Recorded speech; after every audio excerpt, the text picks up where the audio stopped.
At 9 o'clock on November 11th, I was supposed to pin medals and say something gentle about sacrifice. At 9:07, under a white tent that cost us $4,280 to rent, I learned my own son had stolen $3 million from the men I once led. Before we continue, please subscribe to the channel and let us know where you're listening in the comments. They'd set up the stage on the courthouse lawn, rows of folding chairs, 50 flags snapping like disciplined shoulders in the wind. A bugler from post 137 warmed up in the distance, piping a thin rehearsal of taps that made the morning sharper. I checked the program. Color guard at 10:58. Keynote at 11 o'clock. Reef laying at 11:15. Precise, like a field op precision comforts old soldiers. It doesn't lie. People do. General, said Rachel from the foundation staff, smiling in that way people do when they want you to stop asking questions. Ian will unveil the new programs after the anthem. It's going to be huge. New programs. That phrase had been in every press release since October. The fund, my fund, the one I helped build after retirement to cover rent stipends, prosthetics co-pays, emergency flights, had swollen on a patriotic tide. $5.7 million raised year to date. We could keep 10 families in their homes through winter for less than $60,000. Numbers were simple. They lined up and saluted. Savannah arrived late. My kid sister, in a navy blazer and boots, hair braided like it was still 1983. She hugged me tight, slipped something into my palm, and didn't let go. A flash drive. Pulled the general ledger, she murmured. From Rachel's shared folder they thought wasn't shared. I slid it into my pocket, next to the speech I'd rewritten 4 times. What am I looking for? Transfers labeled pilot, bridge, and placeholder. You know who uses words like that? People moving money. They hope no one will chase. I ducked behind the riser, opened my laptop on a plastic crate, and clicked through spreadsheets while the ROTC kids rehearsed their posting. Credits, debits, line items that try to sound boring. September 29th, $425,000 to Northbridge Consulting, LLC. October 12th, $650,000 the same. October 31st, $1,925,000 swept in 3 hops. Northbridge to KBR Holdings to private brokerage ending in 1941. Save, I said, pointing. Vendor approvals. Who signed? She expanded the cell. A PDF bloomed on the screen with a familiar scrawl at the bottom. My name, my authorization. Only it wasn't my hand. The G in general bled into the E like a drunk private, and the O in Cole was a perfect circle. I've never drawn perfect circles. The bugler finished. People clapped. The mayor found me, pumping my hand. Cole, we're honored. And Ian, God, that boy is a star. I scanned the crowd and found my son by the stage stairs, crisp suit, foundation pen catching sunlight like a medal he hadn't earned.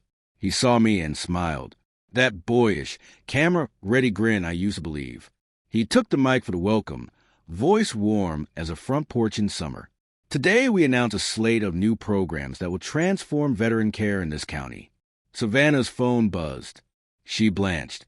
Real-time alert on the fund account, she whispered. He's moving it now, last tranche. 250 grand flag, destination mast. I stepped closer to the stage. The air smelled like coffee from the Legion thermoses and shoe polish and wet leaves. My right knee complained. November always collects its taxes. I'd train lieutenants to keep their voices steady when artillery walked closer. My voice stayed steady as I called up an image of Ian at age 8, saluting me at the airport gate with a plastic helmet. He had wanted to be me. Maybe he still did, just the wrong parts. Dad, he said into his mic, catching sight of me. Would you join me? A surprise. He held out a glossy envelope for the ribbon cutting, the kind with ceremonial scissors. The corner was translucent. I could see the top sheet inside, the board approval for strategic disbursements. At the bottom, a signature. Mine. Savannah's breath hitched. Cole, don't. I slid a finger under the envelope's flap, felt the glue give, and saw what they'd never intended me to see. Not just my forged name, but the witness line beneath it. The counter signature belonged to Ian. And then the sound system popped, the mic squealed, and every screen behind us lit with the live feed Savannah had just cued. Our ledger, the shell companies, the routing numbers crawling across 40 feet of LED like a confession. I looked up into 300 faces, wheelchairs, dress blues, ball caps that read Keiichi-san and Fallujah, and realized I had exactly 5 seconds to decide whether I would tear my son down in front of them or choke on the truth. Ian leaned toward my ear, still smiling for the cameras. "You won't do it, Dad." I took the mic. "Ladies and gentlemen." My voice cracked the air like a rifle shot. Every veteran, every spouse, every school kid holding a tiny flag turned toward me. Ian's smile never slipped, but I felt the tremor in his hand on my shoulder. I let the silence stretch. A good officer knows the power of holding the line. "Before we cut any ribbons, there's something you need to see." Savannah moved fast, sliding a tablet into my free hand.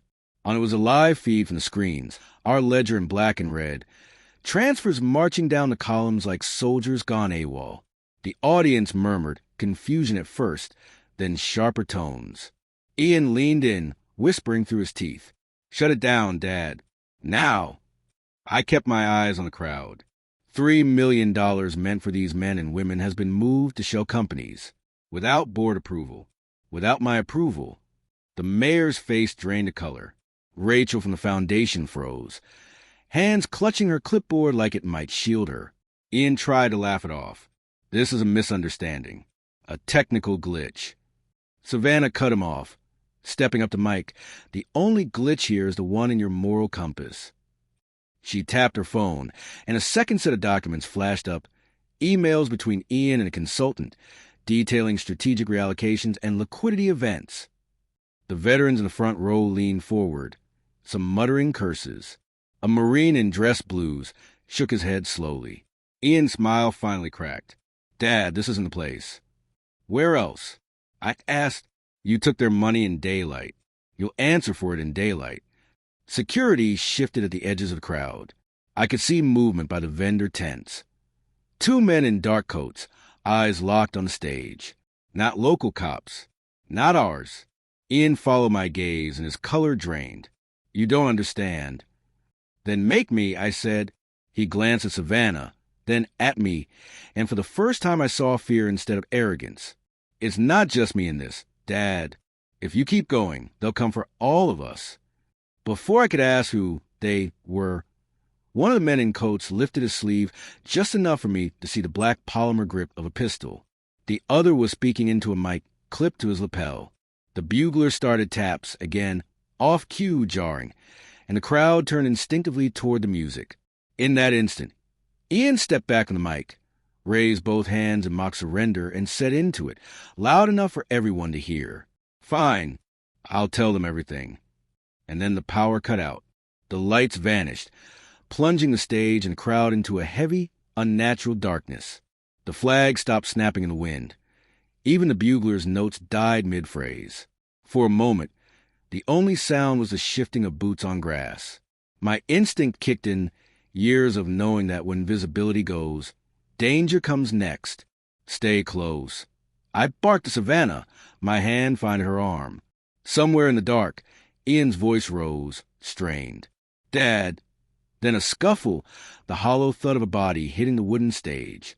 The emergency lights flickered on, washing the lawn in a weak red glow. Half the crowd had dropped to a crouch, veterans pulling spouses and grandkids low. The 2 men in dark coats were gone from where they'd stood, but movement at the edge of the lawn drew my eye. They were forcing Ian down the steps, one on each side, their hands locked on his arms. "Save, get to the mayor. Keep her in sight," I ordered. She hesitated, but my tone left no room. I jumped down from the stage, knees complaining but steady, and cut across the frozen grass. The men were moving fast, angling toward a side street where a black SUV idled, engine running. "Ian," I shouted. He twisted his head toward me, his face pale under the red lights. "Dad, don't let them." A fist drove into his ribs, cutting him off. I closed the distance, my hand on the grip of the service pistol I'd kept more from memory than use. One of the men noticed and reached inside his coat. "Let him go. I called, voice flat, carrying, or we all find out who's faster. The man's hand froze, but only for a second. Then the SUV's back door opened and another figure stepped out. This one wore a tailored suit, no coat despite the cold, his hair slicked back. He didn't look like muscle. He looked like the kind of man muscle works for. "General Cole," he said, as if greeting me at a dinner party. "We've been wanting to meet. Unfortunately, your son signed us into this arrangement. Now he's coming with us. You think you can take him from a Veterans Day ceremony and walk away?" "I don't think," he said with a small smile. "I know, because in about 2 minutes, you'll have something far more urgent to deal with than him." Behind me, from somewhere in the direction of the stage, came the sharp, unmistakable sound of a single gunshot. The shot cracked through the cold air, snapping every nerve in my body to attention. My eyes flicked between Ian, half-dragged toward the SUV and the stage, where the crowd had erupted into shouts. The suited man saw my hesitation and tilted his head. "Go on, General. Be the hero over there.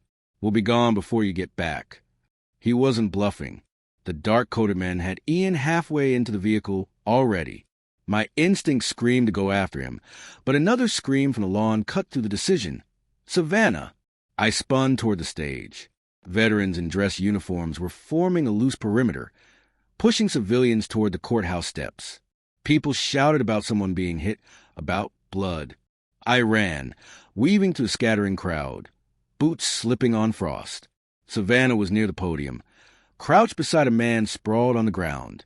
It wasn't the mayor, thank God, but was one of the younger ROTC cadets, his white-gloved hand pressed to his shoulder. Blood seeped through his fingers. "He's alive," Savannah said quickly, reading my face. Bullet went clean through. But Cole, she jerked her chin toward the big LED screens behind the stage. The live feed had changed, gone with the spreadsheets and routing numbers. Now the screen showed a live video of Ian, sitting in the back of the SUV, hands bound, a strip of duct tape across his mouth. A digital timer in the corner of the frame read 29:58 and counting down. Savannah's voice dropped low. "They're broadcasting this straight from the source. Everyone can see it. Whoever these guys are, they want you watching the clock." I scanned the edges of the crowd. No sign of the SUV. No sign of the suited man. But the feed was clear and stable, close range. They hadn't gone far. The mayor appeared beside me, pale but steady. "General, the police are on the way, but this is turning into a hostage crisis on live television." I knew better. This wasn't just a hostage play. It was leverage to shut me up about the money. Find me every route out of here within 2 miles. They're boxing somewhere. She nodded, already thumbing her phone. Then my earpiece crackled, a relic from my Army days. I dusted off for event coordination. Only now, a voice I didn't recognize came through, low and calm.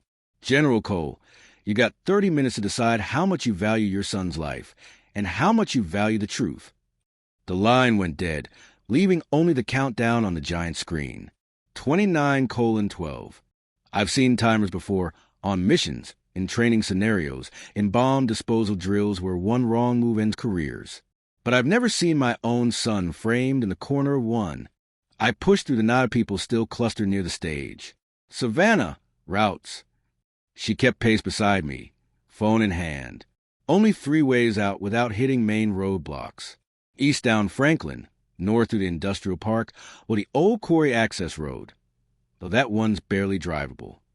"They'll avoid main roads," I said. "They want to stay close enough for the feed, somewhere they can control the signal." Savannah glanced at me. A warehouse, or a lot with a line-of-sight relay. We cut around the back of the courthouse, where my truck was parked under a sycamore. I tossed her the keys while climbing into the driver's side. We checked Franklin first. They'll want easy in and out. She pulled up live traffic cams as I sped through the icy streets. Most Veterans Day parades clogged traffic for hours, but now the roads felt oddly empty, like people sensed trouble and stayed put. "Got something," Savannah said. She angled her phone toward me. One of the industrial park cameras had caught a black SUV turning into a gated lot. The timestamp was 4 minutes ago. Address, I said. She rattled it off, and I floored it. The countdown in my head hit 23:45. The industrial park was a graveyard of brick buildings and corrugated steel warehouses, most with rusted signs and chain-link fences topped with lazy loops of barbed wire. We passed 3 without lights before Savannah pointed. That one. Camera shows it's the only place with a clear tower line. I killed the headlights a block away. We go on foot. We slid through a gap in the fence, boots crunching on gravel. Inside the lot, a few windows glowed faintly. The hum of a generator drifted through the cold air. "Cole," Savannah whispered, nodding toward the side of the building. There was the SUV parked under an awning, engine still warm.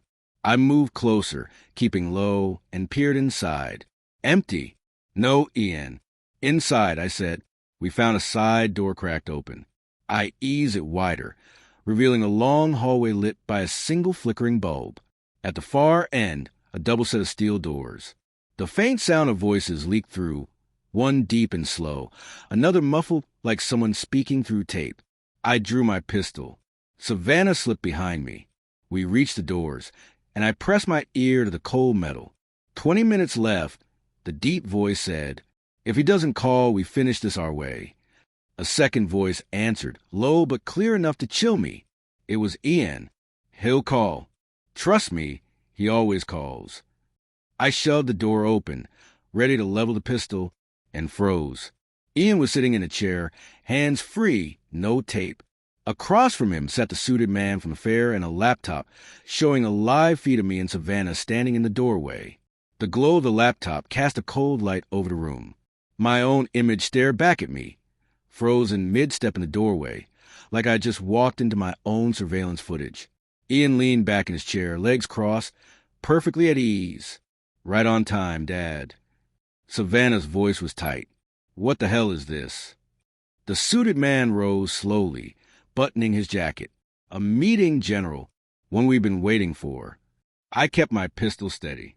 "You staged the whole abduction." Ian shrugged. "It worked, didn't it? You came running. And now here we are. You could have just called me." "Would you have listened?" he asked, a trace of bitterness slipping through his smile. "No. You'd have barked orders. Shut me down. Same as always." Savannah stepped forward.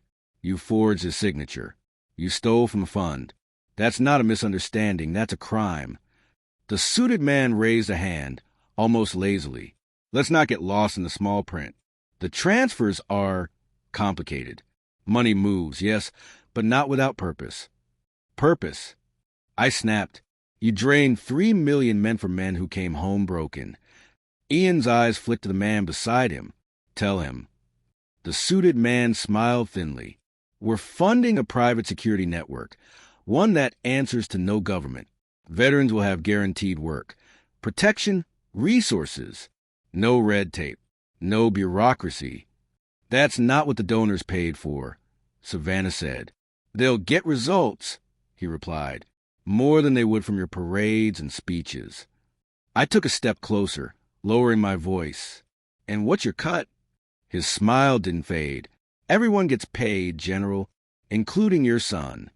Ian's jaw tightened, but he didn't deny it. The countdown clock on the laptop still ticked. 14:22, and I realized it wasn't just theater. Something else was coming when that timer hit 0. "What happens at the end?" I asked. The suited man met my eyes. "Proof. The kind that makes you choose between your principles and your blood." Before I could press him, a chime from the laptop interrupted us. The live feed switched in the timer to a grainy, zoomed-in shot of the Veterans Day ceremony. Only now, the camera was fixed on the mayor, standing with a small group of veterans in front of the courthouse. In the corner of the screen, a second timer appeared, this one counting down from 2 o'clock. I recognized that look in the mayor's eyes. She knew she was being watched, and she was stalling for time. The suited man gestured to the screen. 2 minutes, General. Save the mayor or stop the transfer that will finish what we started. You won't have time for both." The clock hit 1:59.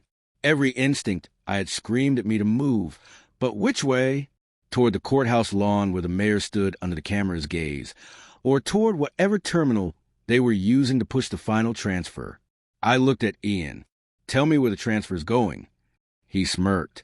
Not unless you promise to walk away from the other problem. Savannah stepped between us. Cole, the transfer is digital. We could kill it faster than we could reach the courthouse. I shook my head. Not if it's being routed through a physical terminal with manual verification. That would mean someone sitting at it right now, ready to hit send. The suited man folded his hands behind his back. 1 minute, 20 seconds. I'd choose quickly if I were you. I holster my pistol. Savannah, you take the mayor. I'll find the transfer point. Her eyes widened. You can't split up? Do it. I barked. She bolted for the side door without another word. I turned to Ian. Last chance, son. Where is it? He hesitated. Just enough for me to know he wanted to tell me. But the suited man's hand landed on his shoulder. Ian's jaw set. Fine, I said, scanning the room. A single Ethernet cable snaked along the wall, disappearing into a locked door at the far end. I crossed the room in 4 strides, kicked the door hard enough to splinter the frame, and burst inside. The space was small, filled with humming servers and a single desk. A man in a headset sat there, fingers poised over a keyboard. On the screen, the Foundation's account, final authorization screen open, cursor hovering over the confirm button, 034. Step away, I said, leveling my pistol. The man didn't move. Orders are orders, General. I fired into the desk, shattering the monitor. Sparks flew. The screen died, and the hum of the servers pitched up into an angry whine. 018. The man lunged for a backup terminal. I kicked the chair out from under him, grabbed the tower, and yanked every cable free. The timer in my head hit 0. I braced for an alarm, an explosion, anything. Instead, the room went still. The transfer was dead. But then, faint and distant, I heard it. A sharp pop in the direction of the courthouse. Not a firecracker. A suppressed gunshot. I ran back into the main room. The laptop still streamed live from the lawn, but now the camera was focused on Savannah, standing over the mayor, her hands raised, while 2 armed men closed in from both sides. The suited man's smile returned. Looks like you saved the money, General. Shame about your sister. The sight of Savannah on that screen, hands up, surrounded by armed men, hit me harder than any explosion. She was out in the open, no cover, and the mayor was a step behind her. Easy targets for anyone who wanted to make a point. I stepped toward Ian. Where are they taking her? He kept his eyes on the floor. I don't know. The suited man spoke up, voice like ice. You think this is about where? It's about when. You still have time for now. I grabbed him by the lapels, called him off. He didn't flinch. General, you just destroyed a $3 million investment. My people aren't in the mood to talk. On the laptop, one of the gunmen grabbed Savannah's arm and pushed her forward. She stumbled, but didn't break eye contact with the camera. That was deliberate. She knew I'd be watching. She was telling me to move. I holstered my pistol, spun on my heel, and bolted for the side door. Ian's voice followed me. Dad, you're making this worse. Stay here. I growled without looking back. The industrial park's cold air burned in my lungs as I sprinted for the truck. I had 2 possible routes back to the courthouse. Main Street, which was faster but exposed, or the back alleys behind the shops, slower but harder to track. I chose the alleys. As I drove, I called the one contact I trusted for something like this. Kevin, it's Cole. I've got hostiles on the courthouse lawn. My sister's in their hands. His voice was all business. How many? 2 on her, maybe more nearby. They're pros. I can put eyes on the rooftops in 5 minutes. But if they move her before then... I know. I said, tightening my grip on the wheel. I'll stall them. When I reached the square, the Veterans Day ceremony had collapsed into chaos. People were huddled against buildings, others rushing for their cars. The mayor was gone from view. Savannah was still in the middle of the lawn, flanked by the 2 armed men. They weren't in a hurry, which was bad. It meant they thought they were untouchable. I stepped out of the truck, scanning for angles, and spotted a service tunnel entrance near the bandstand. a way to get under the lawn and come up behind them. It was risky, tight quarters, and if they saw me coming, I'd have nowhere to go. I was halfway across the square when a voice came over a loudspeaker I couldn't see. It was a suited man. "General Cole, step into view with your weapon on the ground, or your sister leaves here in a body bag." Every head in the square turned toward me. Savannah's eyes locked on mine across the distance. The gunman on her left pressed a pistol to her temple. The other raised his hand, counting down with his fingers. 5, 4, 3. The man's fingers dropped like a metronome, each beat pounding in my skull. I'd been in standoffs before, but never with my own blood on the wrong side of the barrel. 2. I raised my hand slowly, stepping into the open. "All right, I'm here." My voice carried across the lawn, sharp enough to cut through the panicked murmurs. 1. The gunman froze mid-count. The suited man's voice boomed again from somewhere unseen. "Drop the weapon, General." I unclipped the holster, let my sidearm fall into the wet grass, and kicked it forward. My every instinct rebelled, but Savannah's life was worth more than tactical pride. "Better," the voice said. "Now walk forward, nice and slow." I did, scanning for any advantage. The service tunnel was now out of reach. But I noticed something. One of the veterans from earlier, the Marine in dress blues, crouched behind a row of folding chairs, watching me. His hand tapped twice against his thigh, a signal I recognized. Wait for the distraction. The gunmen shifted their grip on Savannah, pushing her toward me. Her eyes flicked sideways, toward the bandstand, and I realized she saw it too, a glint of metal from the tunnel grate, just enough to suggest someone was moving underneath. Kevin had made it. 10 more feet, and I'd be close enough to grab her if Kevin's timing was perfect. But then, from the corner of the square, the black SUV from the warehouse rolled into view. Its back door opened and Ian stepped out. He wasn't bound. He wasn't bruised. He was holding a microphone. "Dad." His voice came over the same speakers, steady and clear. "This ends now. You've done enough damage. Hand yourself over," and she walks. The Marine behind the chairs tensed, ready to move. Kevin was almost at the grate. Savannah's captors were distracted, just enough for a window. And then Ian added, with a coldness I hadn't heard from him since he was a boy, "Or we finish what we started in front of everyone." Ian stood beside the SUV like he owned the square. The microphone in his hand wasn't shaking, and that worried me more than the guns aimed at Savannah. "I don't want to hurt her," he said, "but you've backed me into a corner, Dad. You left me no choice." I took a slow step forward, keeping my hands up. "You always have a choice. You're just making the wrong one." He gave a bitter half-smile. "That's rich, coming from the man who ran his family like a platoon. Orders and punishments. That's all you knew." Savannah's voice cut in, sharp. "Ian, this isn't the time." "Stay out of it," he snapped, the mask slipping.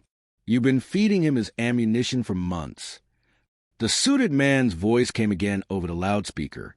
"General, we're done with the speeches. You know the deal. Come with us. The girl walks." I risked a glance at the Marine crouched behind the chairs. He was still watching me, hand poised over the pistol hidden in his jacket. Kevin's position at the grate was nearly set. I had seconds to decide. I addressed Ian directly. "If you take me, the money stays gone, the veterans get nothing, and you'll be a fugitive before the week's out. Is that how you want to be remembered?" His eyes flickered hesitation, but the suited man stepped closer to him, murmuring something I couldn't hear. Whatever it was, it hardened Ian's face again. 10 seconds, Dad," he said into the mic. The Marine shifted, ready. Kevin's shadow moved under the grate. I caught Savannah's eyes. She knew. She gave the tiniest nod. I bent my knees slightly, ready to move. "If you want me, son, you're going to have to earn it."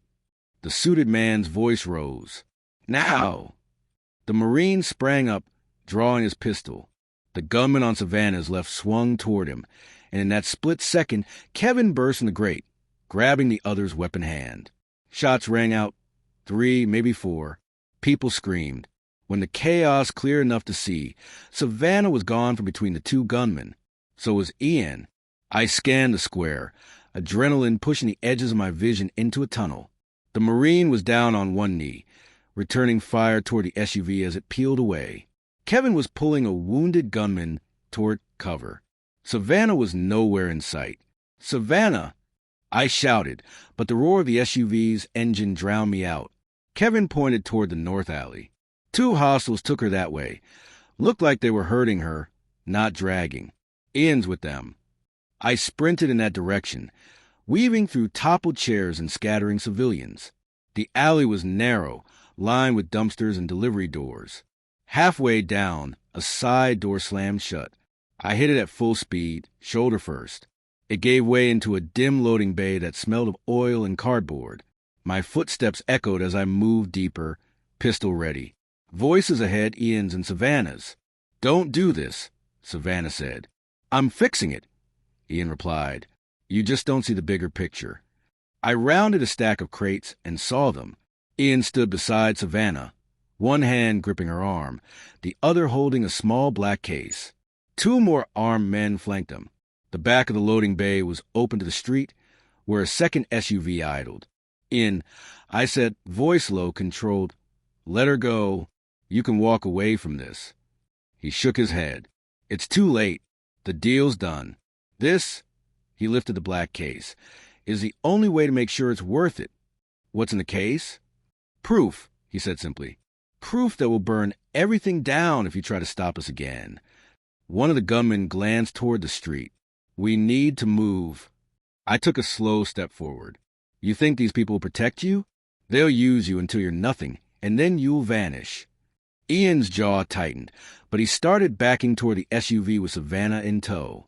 She caught my eye and shook her head ever so slightly, a warning not to rush. The second SUV's engine revved. The gunman nearest the open bay door raised his weapon, covering me.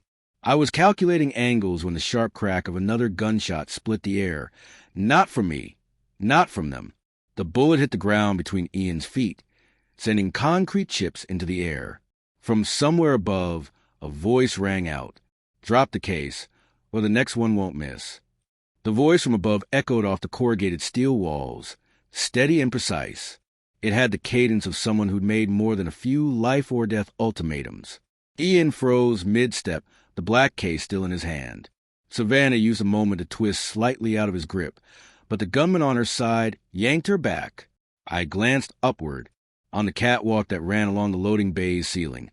A figure in tactical gear crouched with a suppressed rifle trained on my son. The rifle's laser sight painted a perfect on the case. "Who the hell are you?" the suited gunman barked toward the catwalk. The newcomer didn't answer. "Ian," he called instead, "that's government property you're holding. You hand it over now, or I put you down and take it off your body." Government property. That changed the math in my head. Whatever was in that case, it wasn't just blackmail material. It was something bigger. Ian's eyes darted between me, the rifleman, and the SUV. "I'm not giving this to anyone but the buyer." The laser moved from the case to his chest. "Last warning." "Wait!" I shouted. "Nobody's pulling a trigger until we know what's in there." The rifleman shifted slightly, angling to keep both Ian and the case in his sights. "General, step away. This isn't your fight anymore." I kept my hands where he could see them. It became my fight the second my son got dragged into it. Ian's voice was tight. "Dragged?" I walked in with my eyes open. "You're just too blind to see why." Behind him, the SUV's driver called out, "We're leaving now." The gunman closest to bay door moved to cover Ian's retreat. The other shoved Savannah toward the SUV, but she stumbled deliberately, tangling her feet and buying precious seconds. From the catwalk, the rifleman's tone hardened.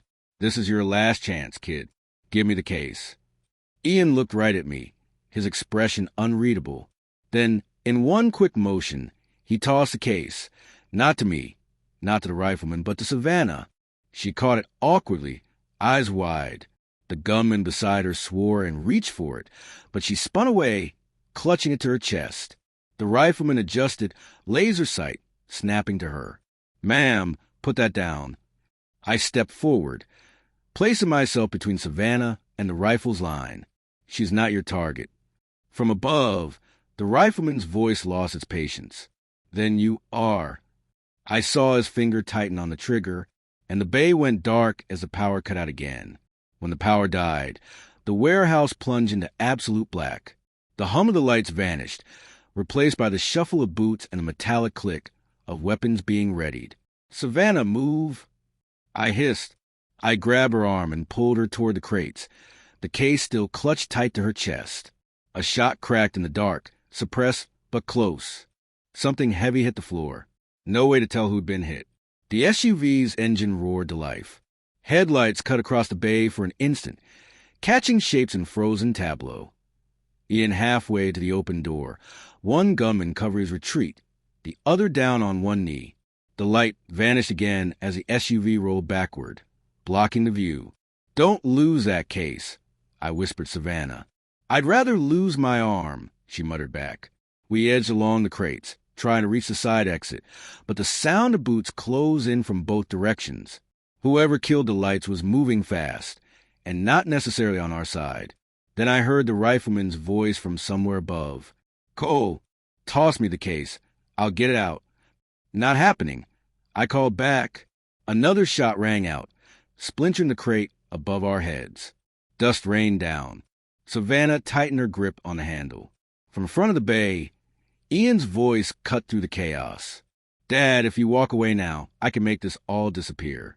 But if you keep chasing me, you'll regret it." "Only thing I regret," I said, "is not stopping you sooner." The SUV's tires screeched. I caught a fleeting glimpse of Ian climbing inside before the door slammed. "Go!" I barked to Savannah. We sprinted for the side exit as the vehicle tore out into the night. We burst into the cold air of the alley, only to be blinded by a set of high beams from a second vehicle idling there. Doors open on both sides, figures stepping out with the confident stride of people who knew exactly who they'd come for. One of them spoke, voice calm but final. "General Cole, Miss Cole, you're coming with us. Now." The high beam stayed fixed on us, bleaching the alley in harsh white. I raised a hand to shield my eyes, keeping my other hand close to my belt. Savannah shifted the case behind her leg, out of their direct view. "Identify yourselves," I called. The man on the driver's side stepped into the light. Tactical jacket, plain ball cap, eyes scanning every corner. "We're here for the case. Hand it over, and you both walk away alive." "Government," I asked. He gave a humorless smile. "Closer than you think." The passenger moved up beside him, a tall woman with a sidearm holstered but unstrapped. "Cole, we don't have time for speeches. Your son's headed for the border, and if he gets there with what's in that case, we'll never see it again." Savannah's voice was sharp. "And we should trust you because, the woman said evenly, we're the only ones who can keep both you and that evidence breathing until morning." The way she said evidence made my gut tighten.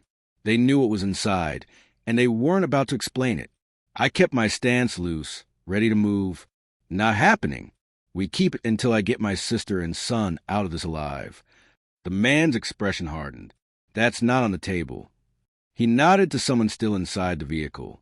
A third figure stepped out, helmet, visor, no visible insignia, and began walking toward us with deliberate, heavy steps. Savannah took a step back, bumping against the brick wall. "Cole," the woman's hand went to her radio. "Target in sight. Engaging now." Everything in me screamed this was about to go loud. My eyes tracked the helmeted figure as they closed the distance, calm, controlled, like they already owned the outcome. When they were 10 feet away, they reached up, unlatched the visor, and lifted it just enough for me to see the face underneath. It was Ian, and he was smiling. Ian's smile didn't belong in that alley. It wasn't relief or even bravado. It was possession. He was standing exactly where he wanted to be. "Surprise, Dad," he said, flipping the visor up completely. "These people work for me now." The man in the tactical jacket didn't even flinch. "Correction, we work with you. Until the job's done." Savannah's grip on the case tightened. "And that job is what?" "Selling out every veteran in the state." Ian's eyes narrowed. "Don't make this about charity. That fund was always just a tool. Good optics. steady cash flow. I'm taking it global. Security contracts, intelligence sales, private armies. No oversight. No limits. You mean mercenaries? I said flatly. He shrugged. Call what you want. The world doesn't run on speeches and parades, Dad. It runs on leverage. And this, he tapped the case, is all the leverage I'll ever need. The tall woman stepped closer, her voice cool. General, the handover happens now. Give us the case, you leave here breathing. Interfere and we're done negotiating. I measured the distance to each of them, my mind already mapping the next 3 moves. The odds were ugly. Even if I dropped Ian's 2 visible allies, there was probably more backup in that vehicle. Ian must have read my silence as hesitation. You're outnumbered, Dad. Don't make this your last hill to die on. Savannah spoke before I could. You're forgetting something. Ian, we're not the only ones who know what's in here. His smile faded, just a fraction. Who else? You'll find out soon enough, she said. It was a bluff, at least I hoped it was, but it bought us a heartbeat. I used it. My left hand went to my belt, fingers finding the small flashbang I kept since Afghanistan. Old, but still functional. Last chance, Ian said, his voice dropping low. Walk away. I pulled the pin. Not a chance. I dropped the flashbang at my feet. Light and sound tore through the alley, a white-hot scream in every direction. Shouts erupted. I grabbed Savannah's arm and we ran, weaving through the chaos, the case still in her grip. We were halfway to the main street when a shot rang out, not suppressed, sharp and echoing. Savannah gasped, stumbling forward into me. The case slipped from her hands, hitting the pavement. I caught her before she fell. Blood was already blooming through her jacket. Behind us, through the ringing in my ears, Ian's voice cut through like steel.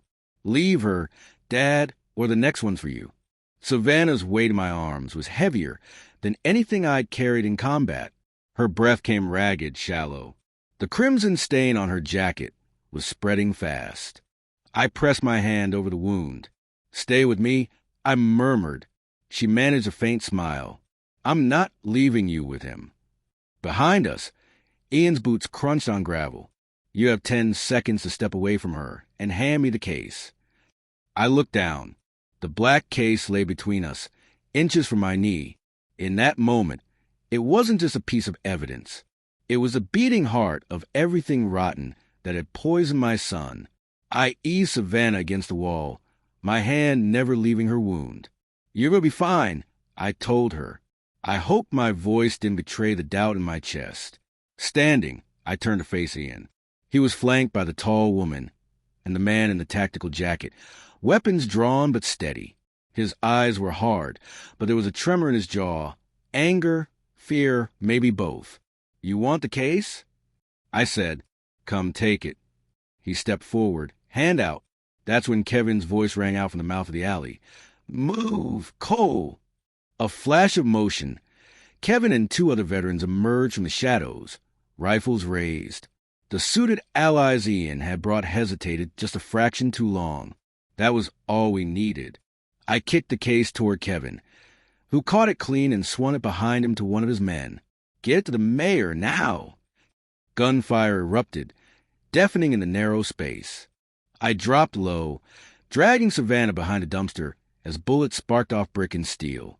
Ian ducked behind the SUV, shouting orders I couldn't make out over the roar. Then silence, just the ticking of cooling metal. I stepped out cautiously. Ian was standing alone, his allies either down or fled. His gun was on the ground, his hands empty. This isn't over, he said, voice low. For you it is. I replied. For me, it ended the day you stole from those who trusted you. The police arrived seconds later. They took Ian without a struggle. As they led him away, he looked back at me, not with hatred, but with something worse, disappointment. Hours later, at the Veterans Day ceremony's hastily reconvened stage, I stood before the crowd. Savannah, patched up and stubbornly upright, was at my side. Kevin handed the case to the mayor, who opened it for all to see. Contracts, ledgers, offshore account keys. Proof enough to not only restore the stolen funds, but to expose every shadow deal Ian had made. I addressed the veterans directly. We stand here today not because of the threats we face, but because of the promises we keep. This fund will be restored, and so will our honor. They stood, every one of them, and saluted as the bugler played taps. I scanned the horizon. The battle for my son's soul might be lost, but the fight for what mattered, the truth, was won. And that would have to be enough. If you like this story, please like this video, subscribe to the channel, and share your impressions of this story in the comments. To listen to the next story, click on the box on the right.